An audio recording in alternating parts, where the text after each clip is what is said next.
Amigos e amigas do Nocaute, estamos hoje aqui já nos aproximando de um momento crucial. Estamos vivendo um período crucial desse período eleitoral, e eu diria mesmo um período crucial da história brasileira, porque várias coisas vão ser resolvidas. Obviamente, a principal delas é a candidatura do presidente Lula, e o respeito à sua possibilidade de participar de todas as atividades inerentes à candidatura. Isso é um teste da democracia brasileira, como nós sabemos, é um teste das instituições em relação à vontade do povo brasileiro. E agora, naturalmente, tudo isso ganha um relevo maior em função da decisão do Comitê de Direitos Humanos de Genebra, da ONU. Eu quero comentar um pouquinho isso, embora eu já tenha falado alguma vez, porque eu vejo que há muita desinformação.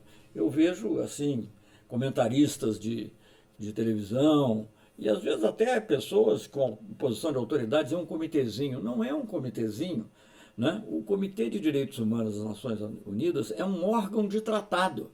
Ele não foi criado por um secretário-geral ou por uma resolução de um órgão menor. Ele é um órgão do tratado. Então, todos aqueles que assinaram e ratificaram o Pacto de Direitos Civis e Políticos, e sobretudo aqueles que, além disso, como o Brasil, assinaram e ratificaram o protocolo facultativo, que reconhece justamente o direito dos indivíduos se dirigirem diretamente ao Comitê de Direitos Humanos, eles estão obrigados pelas suas decisões. Ele é um órgão de tratado, ele é o órgão encarregado, ele é para a ONU o órgão mais importante para verificar se os direitos humanos, no caso aí específicos direitos civis e políticos, estão sendo cumpridos, da mesma maneira que existem também outros comitês para direitos sociais, econômicos e culturais, existem outros para direitos da mulher.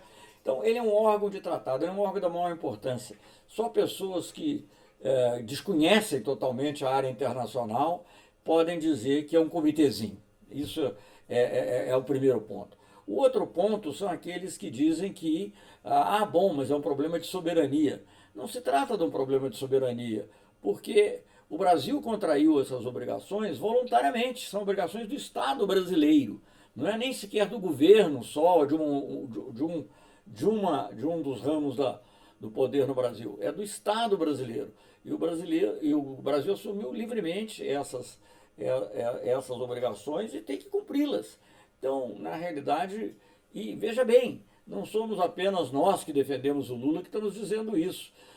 Isso é dito e foi dito, claro que fora dessa situação atual, por muitos dos juristas que defendem corretamente que as normas internacionais, as normas de tratados internacionais, elas têm um valor supralegal, elas são mais fortes do que a lei. Mais ainda quando se trata de normas de direitos humanos.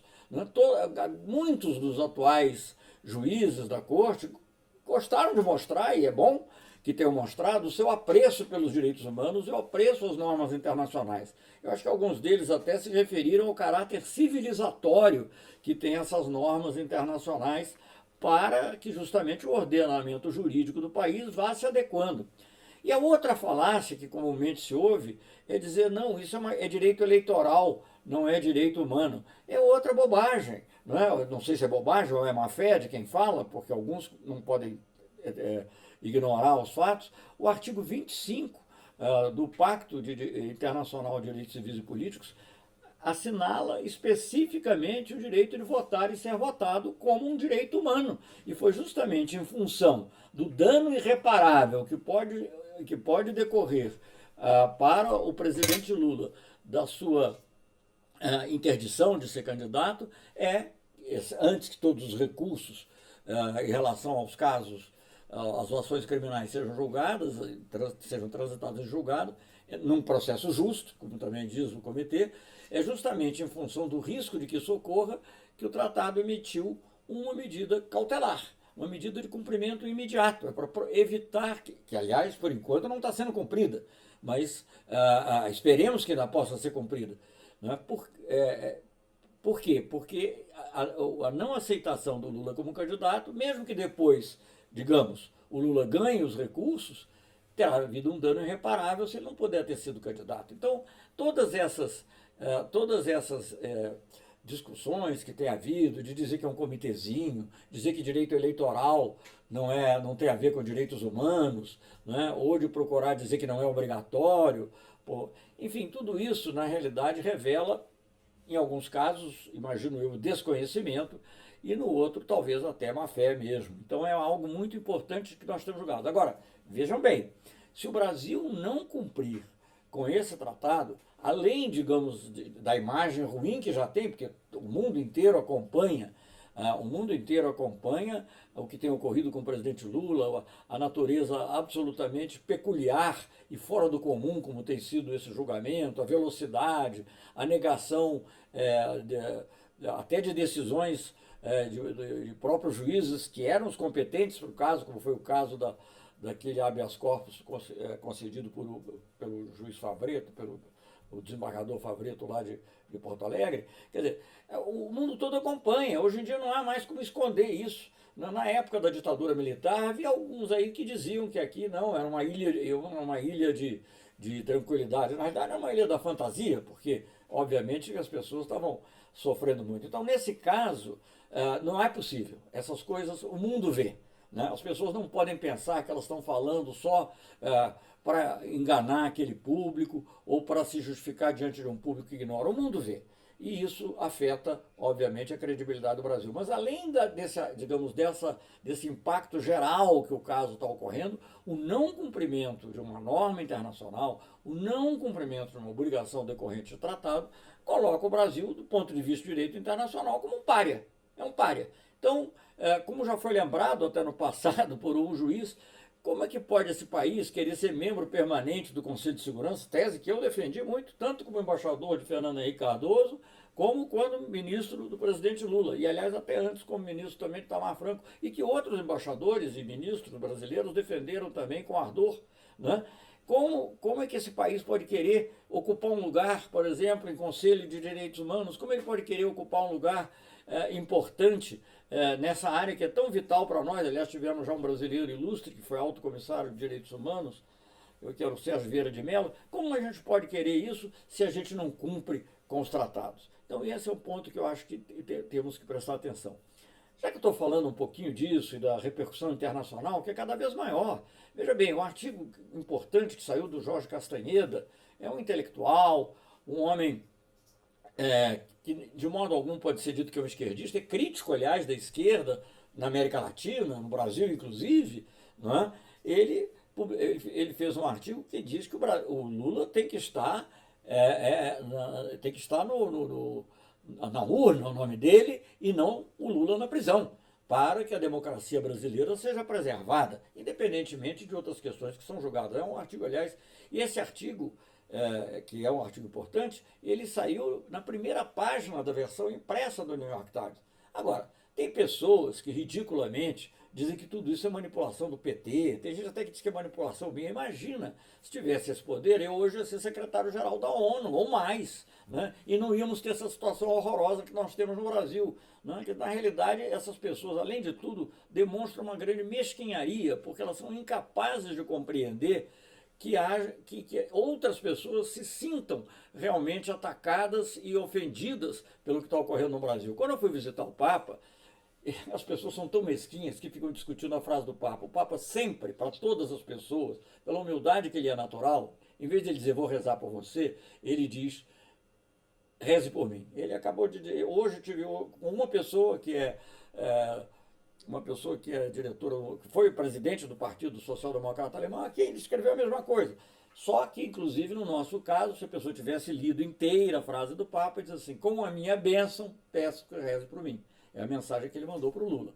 Então, essas mesquinharias são inacreditáveis e elas demonstram, digamos, a falta de visão e a falta de sensibilidade dessas pessoas que estão fazendo esse tipo de observação sobre até a sua santidade. Mas vamos dar um passo além. Vamos ver o seguinte, ver o que está acontecendo no Brasil hoje.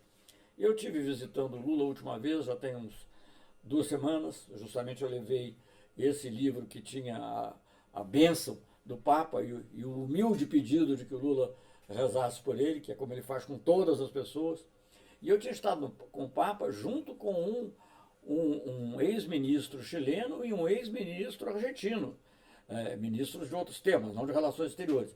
Ambos, Carlos Ominami e Alberto Fernandes, ambos estavam lá para falar do Lula e do Brasil, pelo temor de que o que está ocorrendo no Brasil possa se espalhar para a América Latina. Aliás, até certo ponto já está ocorrendo, mas no Equador e em outros lugares.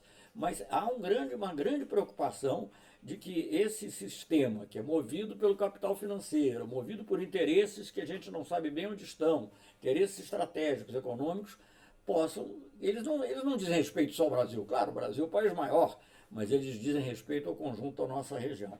Mas eu queria fazer uma outra observação, que essa talvez até interessante, curiosa, mas que chama atenção e que decorre um pouco das conversas que eu tenho tido com algumas das pessoas que têm estado visitando o presidente Lula. Vejam bem, a gente pergunta, que país é esse? Que país é esse em que uma cela de prisão em Curitiba é mais visitada por personalidades políticas internacionais, inclusive autoridades, ou que foram, ou que são autoridades, do que o Palácio Presidencial? Quer dizer, o que está errado? Alguma coisa muito errada tem no país para que isso ocorra. Né? Não é possível que essa situação se perpetue. Então nós temos que ter a liberdade do Lula e o direito dele ser candidato.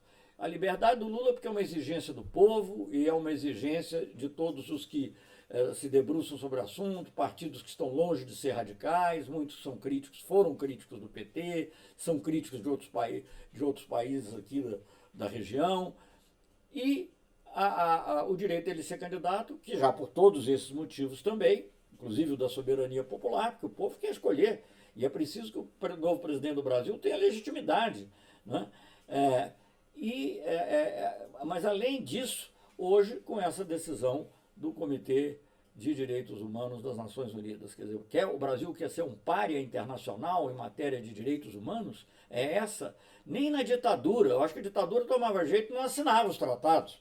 Né? Esse tratado, por exemplo, é de 66, só foi assinado quando chega o Sarney e ratificado no governo Collor. Mas ela tomava cuidado de não assinar, para não ficar nessa posição em que estamos hoje, de correr o risco de abertamente não cumprirmos com uma obrigação internacional. Mas eu tenho esperança que não, eu tenho esperança que, digamos, uma luz ainda chegue, um bom senso.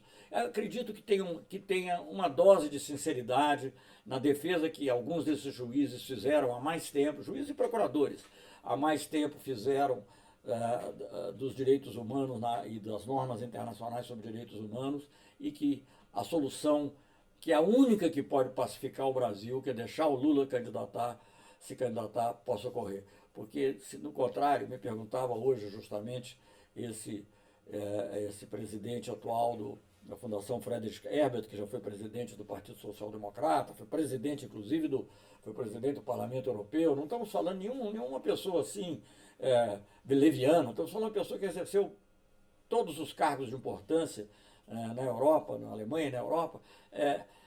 O que será do Brasil se essas normas não forem respeitadas, se o Lula não puder ser candidato? Eu acho que é um futuro imprevisível. Eu acho que nós vamos passar períodos, as pessoas não podem ter ilusão.